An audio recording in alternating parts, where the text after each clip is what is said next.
$10,000. That's what stood between us and the new Star Wars shooter. The game meant to bring Battlefront back was the close to going on sale, not 10 million, 10,000 in platform fees at a studio owned by Disney. They didn't pay it. And that's not even the worst thing that happened to this series. 2 Battlefront games were built for us and never sold. One was so close to done that testers were already playing it. A third one did ship and landed on a list of the worst scored games on Steam, and one of the 2 you'll never find in a store only survives because a dev console showed up in a pile of electronic waste and the strangers went and saved it. That's Battlefront 3 running in 2008. So this is part 3. Part 1 was the classics we grew up on. Part 2 was EA charging us to find out they could do it worse. This one has no review scores to argue about, because almost nothing in it reached us. What it has instead is a short list of numbers.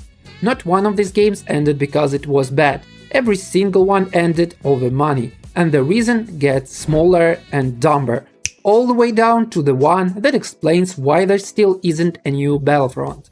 Start with the one I actually played. It's the only good part of the story and it makes everything after it worse. After Battlefront 2 in November 2005, the main series went quiet. No sequels, no announcement, no date. The handhelds keep going though. Battlefront 2 had a PSP version alongside the console ones, and that's where LucasArts keep working. October 2007, the first Battlefront made for handhelds and nothing else, Renegade Squadron, developed by the Rebellion Developments, published by LucasArts. It came bundled with a new slim PSP. That tells how much LucasArts believed in it. And it did something the console games never dared. It deleted the class system entirely. No soldiers, no snipers, no heavy, you get 100 points and a shopping list instead. You build the trooper yourself, species, color, insignia, then spend your points on weapons and gear you wanted. Sniper rifle, jetpack and a rocket launcher on the same body? Spend the points and live with the gaps. Every player in a match has a different build, so online matches got chaotic in a way Battlefront had never been. The campaign was the weakest part. A short story about the squad of misfits put together on Han Solo's order and told to you between missions instead of play it. Reviews say the same thing. Buy it for the customization and the online. The story is thin. Then in November 2008, Elite Squadron shipped. Classes came back. Assault, Spy, Engineer, Heavy as always. 11 locations, Tatooine and Hoth and Endor among them. A heroes and villains mode with Luke, Obi-Wan, Kit Fisto, Maul, Dooku, Ventress, Boba Fett, and maps built in layers, so one battle ran from the ground up into space. Elite Squadron is the one I got. Well, kinda. My friend had a PSP, I didn't. He lent it to me for 3 days. I was skeptical before it even loaded. I hadn't touched the classic PC Battlefronts in a while and the thing in my hands was smaller than a paperback. Battlefront mean AT-ATs, walking across Hoth with 40 units on screen, there was no way. My exact thought, sitting on the floor with somebody else's console. Surely this is a cut down Battlefront 1 with 2 maps and Jedi if I'm lucky.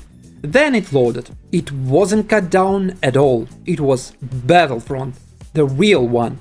Classes, Jedi, real maps and a hero fight where the whole roster swings at each other at once on Tatooine. This was my jam. I played it more than everything else in the game combined. That hit harder than I should have. And the reason wasn't the game.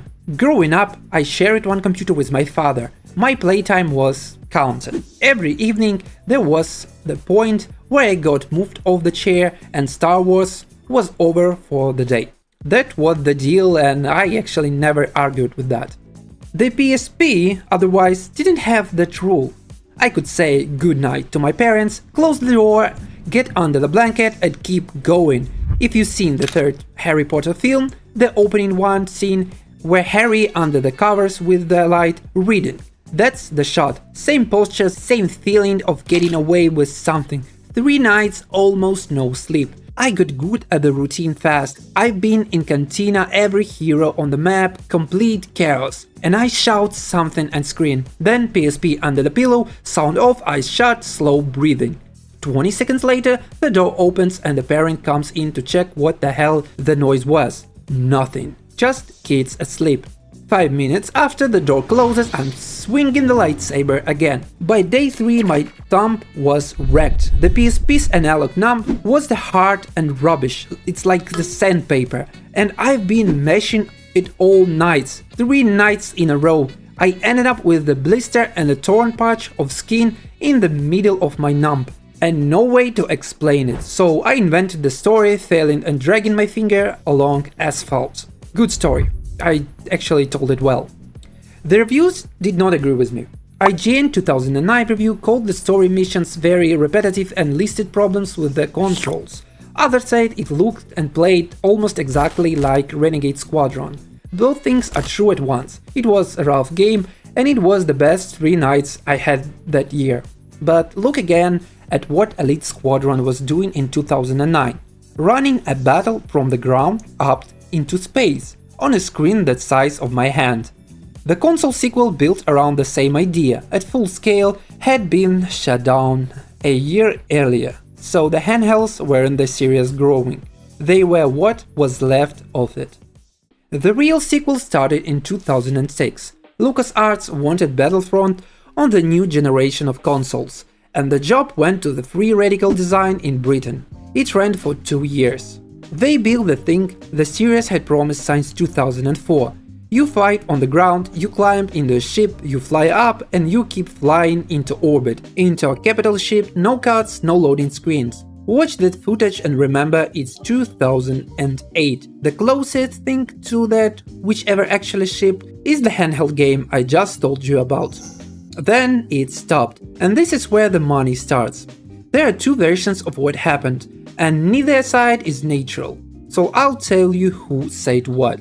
Free Radical site went public in 2012. Co-founder Steve Ellis said there was a working build by March 2008. He said the game set in final testing through half that year, getting polished for release, and that LucasArts, his words, canned a game that was finished. Later he put a number on it.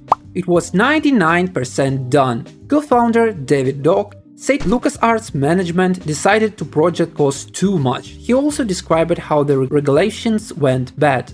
They went from talking to people who loved making games to talking to, quote, psychopaths who wanted to destroy us, who insisted on having an unpleasant lawyer in the room. Audio director Graham Norgate said the new management held back payments for months and argued over every detail of what the studio owed. By their account, the money stopped for 6 months.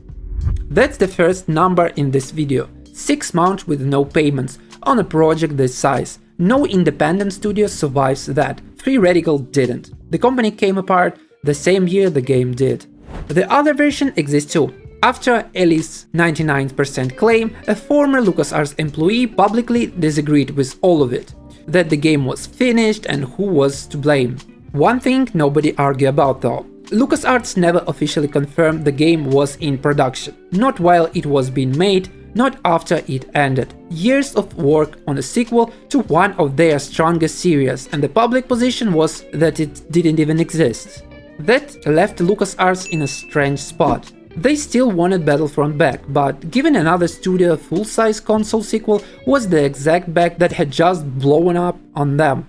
So the next attempt was small on purpose.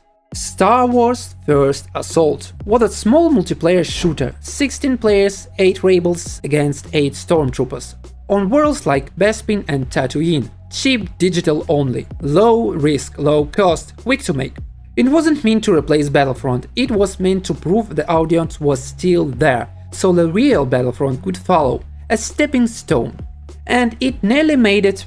Patrick Wren, a designer who worked on it, had said the game was months from launch, with the development money already spent, and that the official announcement was pulled about 24 hours before it was due to go out. Later, reporting said that beta was around $10,000 in platform fees away from going. live on Xbox Live in late 2012. There's your second number, $10,000 on a Star Wars game at a company owned by Disney. They never paid it. In April 2013, Disney, which had bought Lucasfilm months earlier, shut down game development inside LucasArts. Around 150 people let go. Both projects in the building ended on the same day, Star Wars 1313 and First Assault. So by mid-2013, there were 2 Battlefront games, more or less finished, sitting inside companies with no plans to release either one. Which meant the only people who would ever get them out had no budget at all. Both builds are playable today. Neither one was ever re-released. In December 2024, a ground called the Free Radical Archive put out a playable V version of Battlefront III. It came with a V dev kit that showed up the electronics recycling plant, the kind of place old hardware goes to be taken apart for scrap. The build on it is dated about a week before work on the game stopped. Somebody saved a machine from the scrap pile, and that it now the most complete version left of the sequel a big publisher paid 2 years for. A second group took the other road. Battlefront 3 Legacy has spent years rebuilding that cancelled game inside the 2000 PC game, maps, modes and the space transition, put back together by modders, in a 20 years old engine because the real thing was locked away. And in March 2026, Battlefront modders got the leaked First Assault build running on PC servers. People played online for the first time 13 years after it was shut down. One of the developers who had worked on it said watching that was amazing and sad at the same time. I want to be clear about this, because the community saved it is a warm story and this isn't one. 2 Battlefront games were paid for and abandoned by companies that they hold the rights, the money and the archives. The only reason either one can be played is unpaid people, recycled hardware and leaked files. That's a not community win. That's a receipt. But it proved something too.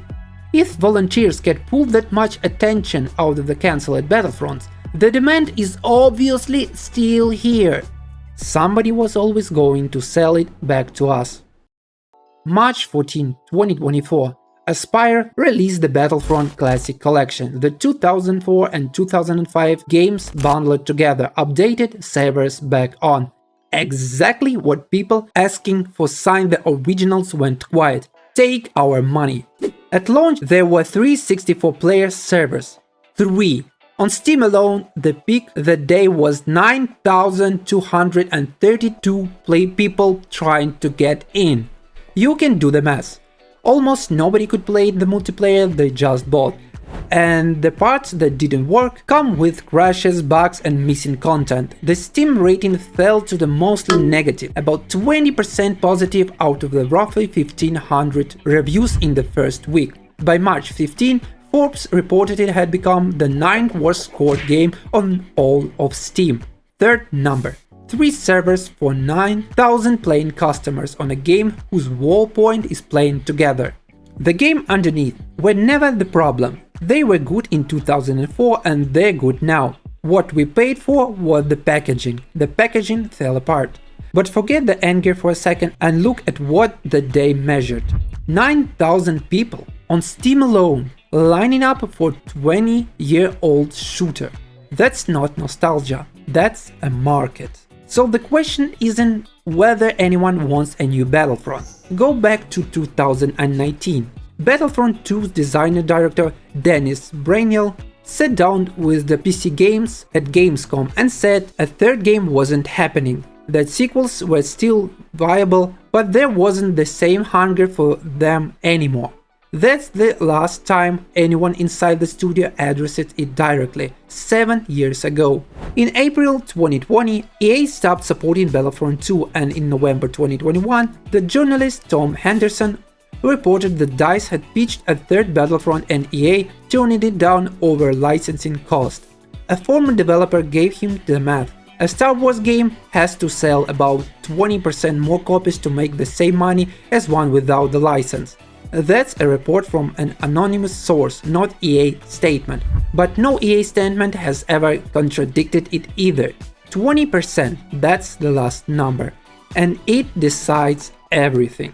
Because in May 2025, Battlefront 2, the one nobody at DICE works on, set its highest player count ever on Steam, 18,635 people at once, against a normal day of around 1,500. Star Wars Day, the Ender Final, a subscription promotion, and a fan rally all landed together, 5 years after the game was left alone.